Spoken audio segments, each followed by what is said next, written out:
is John Toaspern. I'm the Vice President for International Marketing at the United States Potato Board.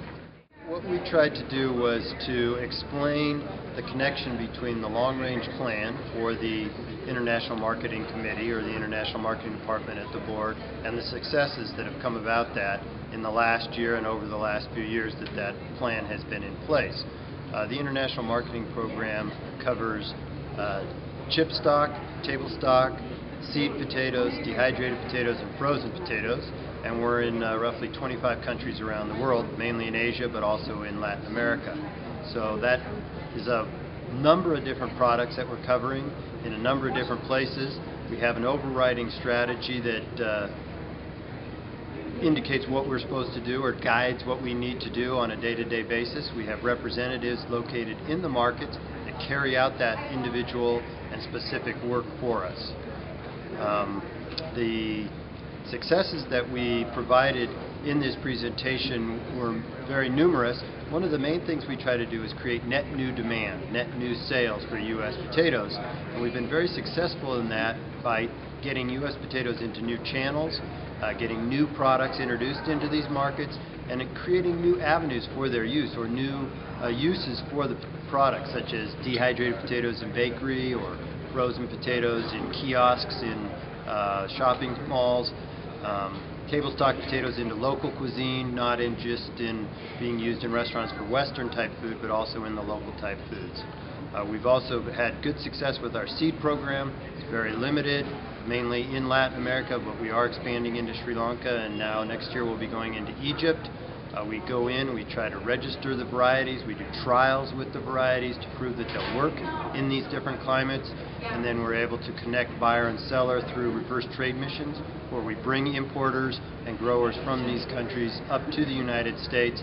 They get to see the potatoes growing. It's during the summer when the potatoes are growing. They get to meet U.S. growers, U.S. exporters, and from that we're usually able to create sales. Getting into new markets is many faceted aspect, and in that case the first thing is market access. Unfortunately, fresh and seed potatoes trade is very limited by concerns on phytosanitary or plant health diseases. So the first thing we have to do is work with the U.S. government to open up the market, to gain market access for our product. And in fact, next week there will be a meeting where USDA is meeting with their counterparts in Cairo to hopefully finalize an agreement that will allow U.S. potatoes to enter into Egypt. It will set up the restrictions in terms of virus levels and so forth, generational aspects.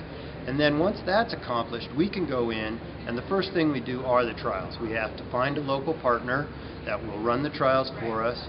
We plant the potatoes in relatively small lots. We try to get as many different varieties. We usually have between 6 and 12 varieties that we do each year. See how those work. From there we decide which ones look to be most promising. The next year we'll probably bring in some other different ones. And then we begin the marketing process. And the marketing process is done, like I said, with the reverse trade mission. So we'll bring people from Egypt to the United States. And then we'll also take U.S. growers, U.S. shippers to Egypt to see the conditions, understand what they're selling into, and make that connection. Just like seed potato sales in this country, it's a very personal relationship between seed grower and commercial grower that's buying the seed. One of the other interesting aspects that we touched upon yesterday, and there was also a presentation this afternoon, are the efforts that we've been carrying out to get dehydrated potatoes into the international food aid programs. These are the U.S. government-funded feeding programs, Food for Poor, Food for the Education that the USDA runs. We've been working for a number of years on trying to convince the private voluntary organizations that dehydrated potatoes will work in these feeding programs. We're making a lot of progress, again, through demonstration projects where we take the potatoes into the country, prove that they will work there, bringing officials back to Idaho to learn about the potatoes, learn about dehydrated potatoes, and then from there we're able to convince them to include them in their international food aid programs. The other thing that we mentioned yesterday in terms of moving forward on the frozen program is that it's a very competitive marketplace, and there's more and more countries that are producing frozen fries, very tight competition in terms of price in many of these markets. Sometimes we face tariff problems, so we need to do a very good job of marketing why buy US. So not just creating net new sales through these alternative channels, but also in the more established channels like the restaurants, competing with the other countries that are selling into these markets.